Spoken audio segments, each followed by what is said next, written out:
সকলকে অনেক অনেক ভালোবাসা, শুভেচ্ছা আর অভিনন্দন জানিয়ে শুরু করছি।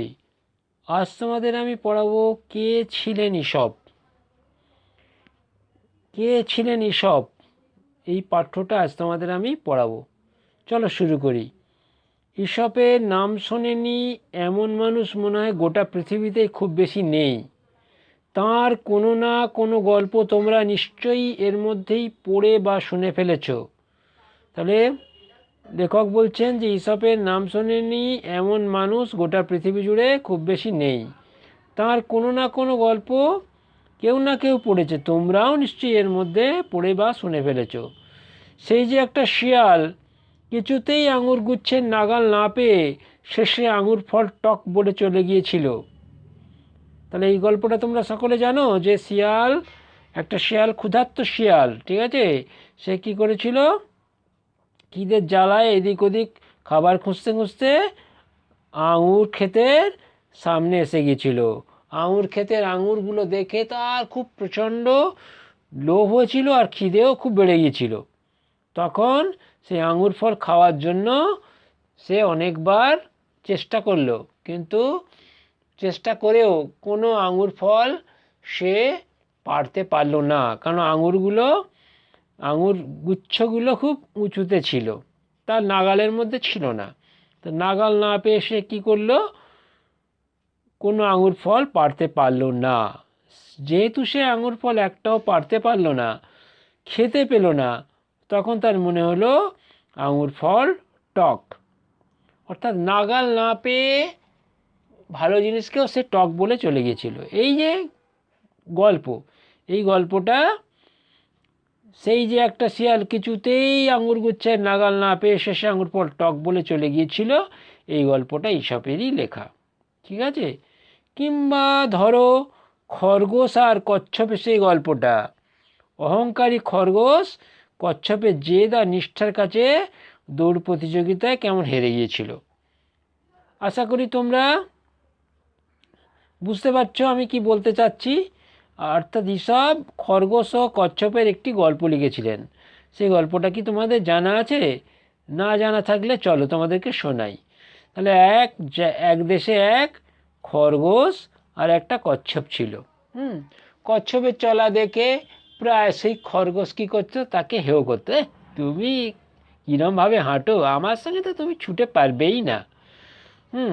তখন বারবার বিদ্রূপ, বারবার ঠেস দিয়ে কথা বলা, এইসব শুনে একদিন কচ্ছপ প্রচণ্ড রেগে গেল। রেগে গিয়ে বলল, ঠিক আছে চলো, তোমার সঙ্গে আমি একদিন দৌড় প্রতিযোগিতা করব, দেখি কে হারে আর কে জেতে। তাহলে একদিন সকালবেলা স্থির হলো যে তারা দৌড়বে। তখন দৌড়ানোর জন্য তারা একটা জায়গা স্থির করলো, যে এই জায়গা থেকে আমরা দৌড়বো আর একটা জায়গায় গিয়ে আমরা থামবো, ঠিক আছে। তখন তারা কচ্ছপ আর খরগোশ কতগুলো তাদেরই স্বগোত্রীয় কিছু জনকে জোগাড় করে বললো যে তোমরা এখানে দাঁড়াও, এখান থেকে আমরা প্রতিযোগিতা শুরু করব। আর কতজনকে দাঁড় করালো যেখানে প্রতিযোগিতাটা শেষ হবে। তারা শুরু হলো, 1 2 3 অন ইওর মার্ক বলে তারা ছুটতে শুরু করলো। তো কচ্ছপ তো জানো বুকে হেঁটে চলে সেরকম জাতীয় প্রাণী, মানে তারা খুব দৌড়াতে পারে না বা তাড়াতাড়ি যেতে পারে না। সে কী করলো, আস্তে আস্তে চলতে লাগলো, মানে দৌড়তে লাগলো। আর খরগোশ কী করলো, সহজেই কচ্ছপকে ফেলে এগিয়ে গেল। এগিয়ে গিয়ে কিছুটা দূরে এগিয়ে গিয়ে দেখলো যে কচ্ছপ আসছে কি না, দেখলো কচ্ছপের কোনো দেখাই মিলছে না। তখন সে কী করলো, একটা গাছের গোড়ায় বসে পড়লো। বসে পড়ে ভাবতে লাগলো, ও আসুক গে, আমি ততক্ষণ একটু ঘুমিয়ে নিই। মানে সে কী করলো, ঘুমিয়ে নিল। এদিকে কচ্ছপ একই গতিতে ছুটতে ছুটতে খরগোশকে পেরিয়ে লক্ষ্যের দিকে চলে গেল এবং লক্ষ্যে পৌঁছে গেল। আর এদিকে খরগোশ ঘুম ভেঙে দেখলো ওই কচ্ছপ তো এখনও আসেনি, বলে সামনের দিকে ছুটতে লাগলো। ছুটে গিয়ে দেখলো কচ্ছপ নির্দিষ্ট জায়গায় গিয়ে হাজির হয়েই গিয়েছে আগে, অর্থাৎ কচ্ছপ জিতে গেছে। এই যে ব্যাপারটা, অর্থাৎ কেউ যদি নিরবিচ্ছিন্নভাবে কাজ করে তার জয় নিশ্চিত। কচ্ছপও নিরবিচ্ছিন্নভাবে তার জেদ নিয়ে আর নিষ্ঠা নিয়ে দৌড় দিয়েছিল, তাই জন্যই সে দৌড় প্রতিযোগিতায় জিতে গিয়েছিল। অর্থাৎ কারো নিষ্ঠা, কোনো কাজের প্রতি কারো নিষ্ঠা ভালোবাসা যদি থাকে, সেই কাজে জয় হবেই হবে, কঠিন হলেও জয় হবে। সেই গল্পই ঈশপ শুনিয়েছেন। অথবা সেই যে একটা রাখাল ছেলে মিছিমিছি বাঘ বাঘ বলে চেঁচিয়ে যে লোক জড়ো করত, তারপর সত্যি যখন একদিন তার ভেড়ার পালে বাঘ এসে পড়ল, তখন সেই ছেলেটা চিৎকার শুনেই কেউ বাঁচাতে এলো না। এসব গল্প যে ঈশপেরই, তা তোমরা জানো? তাহলে সেই রাখাল ছেলের গল্প তোমরা কি শুনেছো? হ্যাঁ, তোমরা শুনেছো হয়তো, তাও একবার বলি। রাখাল ছেলে সে কী করতো, গরু ছাগল মোষ ইত্যাদি নিয়ে প্রত্যেক দিন সকালবেলায় বের হয়ে সেই ছাগল গরু ভেড়াগুলোকে চড়াতো, চড়িয়ে তাদের খাওয়া হয়ে গেলে আবার সন্ধেবেলা তাদেরকে নিয়ে বাড়ি চলে আসতো। সে যে তার নিজের ছাগল গরু নিয়ে যেত তা নয়, প্রতিবেশী পাড়ার যাবতীয় মানুষদের ছাগল গরু তারপরে ভেড়া এইসব নিয়ে চড়াতে নিয়ে যেত। একদিন কি করলো, সে এই গরু আর ছাগল আর ভেড়া চড়াতে চড়াতে তার খুব একটা ভালো লাগছিল না, একঘেয়ে লাগছিল। সে তখন ভাবলো যে চলো একটু মজা করি। কার সঙ্গে মজা করবে? না, আশপাশে চাষি যারা কাজ করছে মাঠে তাদের সঙ্গে মজা করবে বলে সে কী করলো, সে একদিন গরু ছাগল ভেড়াগুলোকে মাঠে চড়তে দিয়ে বাঘ বাঘ বলে চিৎকার করতে লাগলো। এই চিৎকার শুনে জমিতে যারা কাজ করছিল তারা ছুটে এলো। আসতেই রাখাল ছেলে হো হো করে হাসলো, বলে খুব মজা হয়েছে আজকে। এরকম করে আরও একবার সে ঠকালো। তাহলে প্রথম দিন ঠকলো চাষিরা, দ্বিতীয় দিনও ঠকলো, হ্যাঁ, এবার তৃতীয় দিনে সত্যি সত্যি বাঘ এসে গরুর পালে পড়লো। সেদিন কিন্তু রাখাল বালকের চিৎকার কোনো চাষি শুনলো কিন্তু ছুটে এলো না তাকে রক্ষা করার জন্য। তারা মনে মনে ভাবতে লাগলো ও তো মজা করছে, বাঘ আসেনি, শুধু শুধু আমরা যেতে যাবো কেন কাজ টাজ ফেলে। তাহলে সত্যিকারে যেদিন বাঘ এলো এবং গরু ও রাখালকে খেয়ে নিল, সেদিন কিন্তু রাখাল আর গরুদেরকেও বাঁচাতে এলো না। অর্থাৎ এই গল্প থেকে এসব বোঝাতে চেয়েছেন ইচ্ছে করে মজা করতে নেই, কারণ ছাড়া কিছুতেই মজা করতে নেই, সেই মজাই একদিন বিপদের কারণ হয়ে ওঠে। চলো তারপরে। কিন্তু কথা হচ্ছে এমন চমৎকার সমস্ত গল্প যা রচনা, কে ছিলেন সেই মানুষটি? অর্থাৎ যার রচনা এত সুন্দর, যার গল্পগুলো এত সুন্দর, তিনি সেই মানুষটি আসলে কে?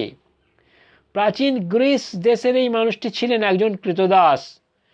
তাহলে ঈশপ কে ছিলেন? প্রাচীন গ্রিস দেশের একজন কৃতদাস। তাঁর চেহারা এমন কিছু আহামরি সুন্দর ছিল না, তা নিয়ে তাকে অনেক উপহাসও শুনতে হতো, তবে মানুষ হিসাবে তিনি ছিলেন অতি জ্ঞানী। তাহলে তিনি ছিলেন কৃতদাস, তার চেহারাও চমৎকার বা সুন্দর ছিল না, তার চেহারা নিয়েও তাকে অনেক মানুষ উপহাস করতেন। তিনি সেই উপহাস শুনে মনে মনেই রাখতেন, কাউকে আঘাত করতেন না, কেননা তিনি মানুষ হিসাবে ছিলেন অত্যন্ত জ্ঞানী একজন মানুষ।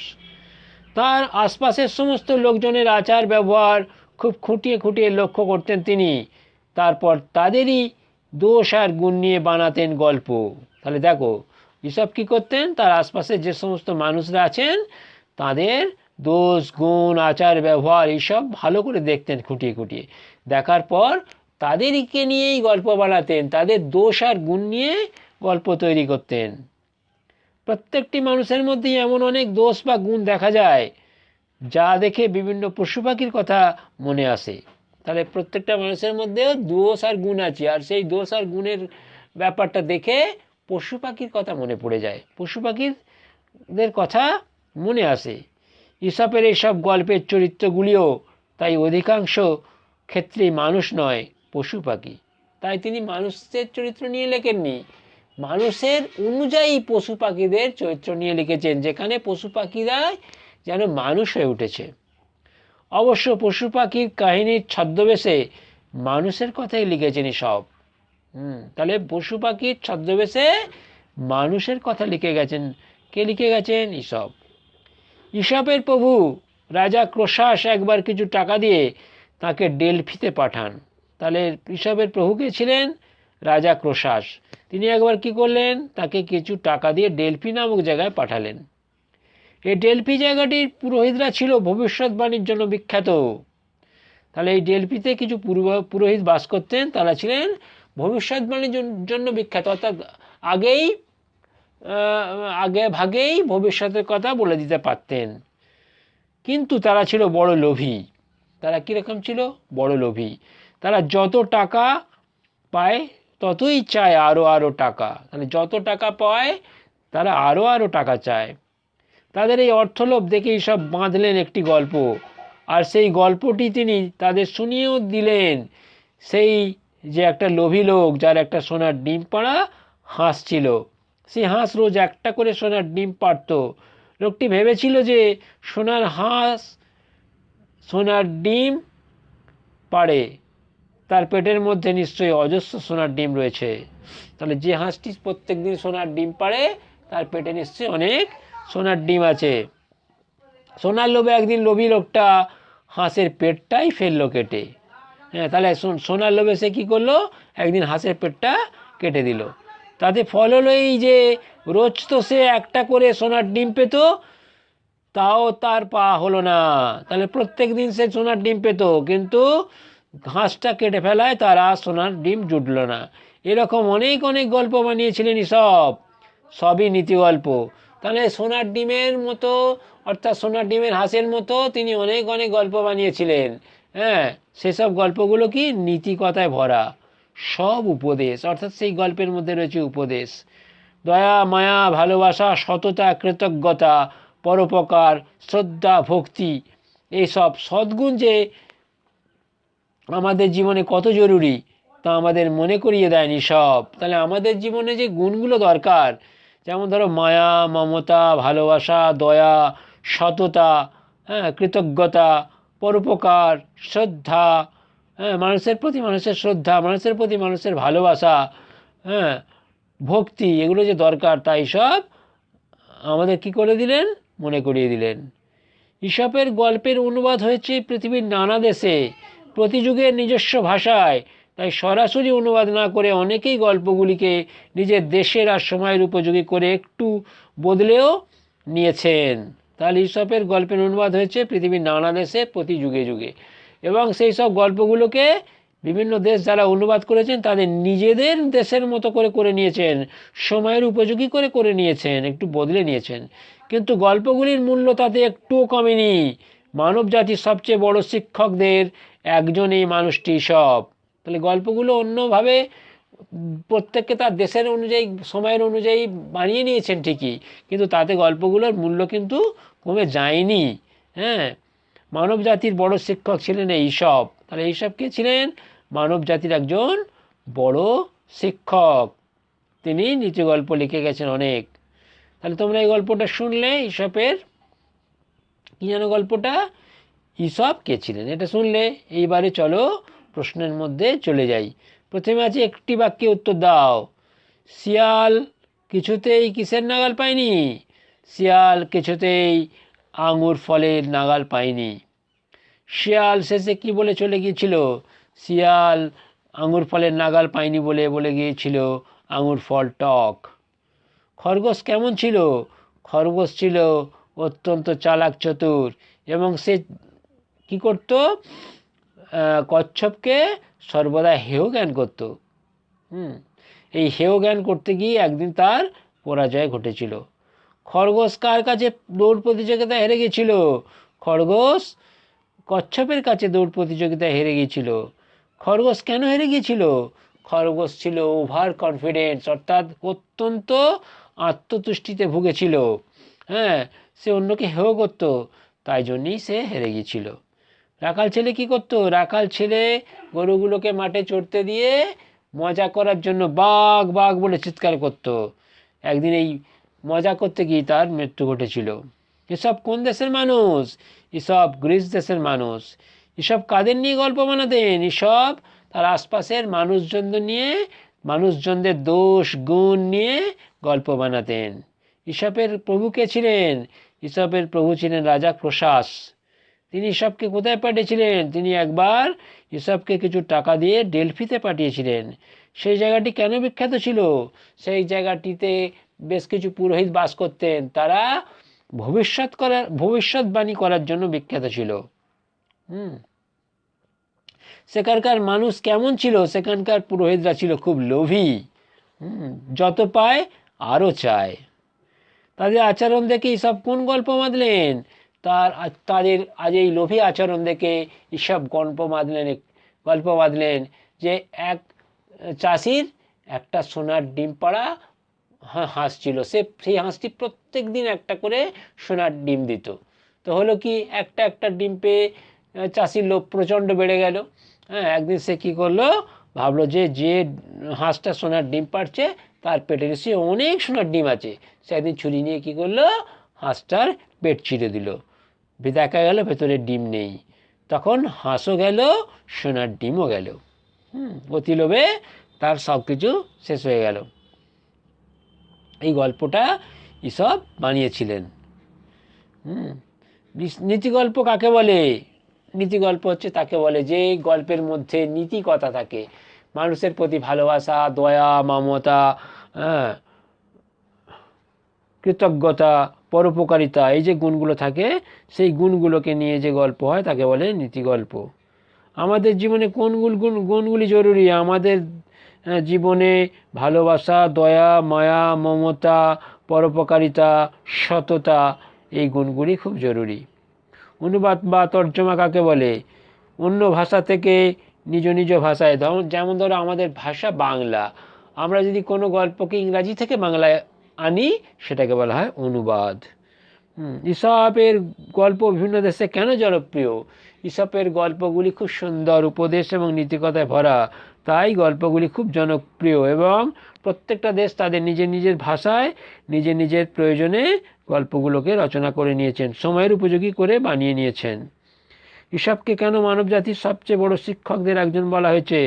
কারণ তিনি এই গল্পগুলোর মধ্যে দিয়ে নীতিকথা, উপদেশ এর মাধ্যমে মানুষকে শিক্ষা দিতে চেয়েছেন, তাই জন্য তাকে পৃথিবীর শিক্ষকদের একজন বলা হয়েছে। পৃথিবীর সবচেয়ে বড়, মানবজাতির সবচেয়ে বড় শিক্ষকদের একজন বলা হয়েছে। এই গেল প্রশ্ন। এরপর আছে শব্দার্থ। আঙুর গুচ্ছ, আঙুরের থোকা। নাগাল মানে ছোঁয়া। অহংকারী মানে দাম্ভিক। গর্বিত, তাহলে অহংকারী মানে দাম্ভিক আর গর্বিত। চেদ মানে গুণ বা নাছোড়বান্দা ভাব। নিষ্ঠা মানে মনোযোগ বা অনুরক্তি। ভেড়ার পাল মানে ভেড়ার দল।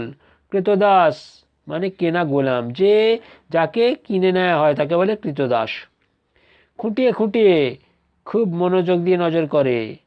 ছদ্মবেশে আত্মগোপনের জন্য নেওয়া বেশ বা পোশাক। পুরোহিত দেবতার পুজো করেন যিনি। ভবিষ্যৎবাণী ভবিষ্যতের কথা আগে বলে দেওয়া। নীতিগল্প যে গল্প থেকে নীতি শিক্ষা পাওয়া যায়। উপদেশ শিক্ষা, পরামর্শ, কর্তব্য সম্পর্কে নির্দেশ। সততা মানে সাধুতা। কৃতজ্ঞতা মানে উপকার স্মরণ রাখা। সদ্গুণ মানে ভালো গুণ। অনুবাদ মানে তর্জমা বা অন্য ভাষায় পরিবর্তন। এই গেল শব্দার্থ। এবার হচ্ছে 2 দাগ। ক স্তম্ভের সঙ্গে খ স্তম্ভ মেলাও। প্রথমে আছে শেয়াল, তাহলে শেয়ালের সঙ্গে কী হবে? আঙুর গুচ্ছ। তারপর আছে রাখাল ছেলে। রাখাল ছেলে কি করতো? বাঘ বলে চিৎকার করতো, তাহলে বাঘ হবে। ডেলফি মানে ভবিষ্যৎবাণীর জন্য বিখ্যাত, তাহলে ডেলফি ভবিষ্যৎবাণী। খরগোশের সঙ্গে কচ্ছপের দৌড় প্রতিযোগিতা হয়েছিল, তাহলে দৌড় প্রতিযোগিতা। তাহলে খরগোশের সঙ্গে কার মিল? দৌড় প্রতিযোগিতা। আর হাঁসের সঙ্গে সোনার ডিম, মিলে গেল। তাহলে শেয়ালের সঙ্গে কি হলো? শেয়ালের সঙ্গে হচ্ছে আঙুর গুচ্ছ, রাখাল ছেলে বাঘ, ডেলফি ভবিষ্যৎবাণী, খরগোশ দৌড় প্রতিযোগিতা, আর হচ্ছে হাঁস সোনার ডিম। এরপরে হচ্ছে 3 দাগ। ঠিক শব্দটি বেছে নিয়ে নিচের শূন্যস্থান পূরণ করো। প্রথম প্রশ্ন, ঈশপ ছিলেন একজন ড্যাশ রাজা, পুরোহিত, কৃতদাস। তাহলে ঈশপ ছিলেন একজন কৃতদাস, এই উত্তরটা হবে। ঈশপের প্রভু ছিলেন রাজা ড্যাশ, হচ্ছে ক্রোসাস, অলিম্পাস, জুলিয়াস, তাহলে হবে উত্তর ক্রোসাস। তাহলে ইসপের প্রভু ছিলেন রাজা ক্রোসাস। ইসপ ছিলেন চীন, গ্রিস, মিশর দেশের লোক। ইসপ ছিলেন গ্রিস দেশের লোক।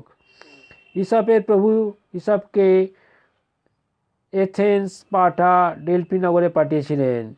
তাহলে উত্তরটা হবে ইসপের প্রভু ইসপকে ডেলফি নগরে পাঠিয়েছিলেন। ডেলফি শহরটি বিখ্যাত ছিল মসলিন কাপড়, ভবিষ্যৎবাণী, যুদ্ধবিগ্রহের জন্য। উত্তরটা হবে ডেলফি শহরটি ছিল ভবিষ্যৎবাণীর জন্য বিখ্যাত। নিচের শব্দ ঝুড়ি থেকে ঠিক শব্দ বেছে নিয়ে বসাও। প্রথমটা কি আছে না, কচ্ছপে ছিল জেদ আর নিষ্ঠা। উত্তরটা হবে নিষ্ঠা। আচ্ছা, একটা হাঁস সোনার ডিম পারত, সোনার ডিমটা উত্তর হবে। চেহারা নিয়ে ইসবকে ড্যাশ শুনতে হতো, উপহাস শুনতে হতো। তাহলে ইসব চেহারা নিয়ে ইসবকে উপহাস শুনতে হতো। ইসবের রচনাগুলি নীতিগল্প। তাহলে ইসবের রচনাগুলি কি না, নীতিগল্প। ইসপের গল্পের ড্যাশ হয়েছে পৃথিবীর নানা দেশে নানা ভাষায়। ইসপের গল্পের অনুবাদ হয়েছে পৃথিবীর নানা দেশে নানা ভাষায়। এই গেল তোমাদের প্রশ্ন উত্তরের পর্ব। এরপরে আছে 5-এর দাগ ও 6-এর দাগ। এইগুলো তোমরা শিক্ষক শিক্ষিকাদের কাছ থেকে জেনে নিয়ে লিখো। আজ তোমাদেরকে শুভেচ্ছা আর ভালোবাসা জানিয়ে শেষ করছি। তোমরা সকলে খুব ভালো থেকো। আর সামনেই উৎসবগুলোকে খুব সুন্দর করে উপভোগ করো। তোমাদের সবাইকে আরও একবার শুভেচ্ছা, ভালোবাসা আর অভিনন্দন জানিয়ে শেষ করছি।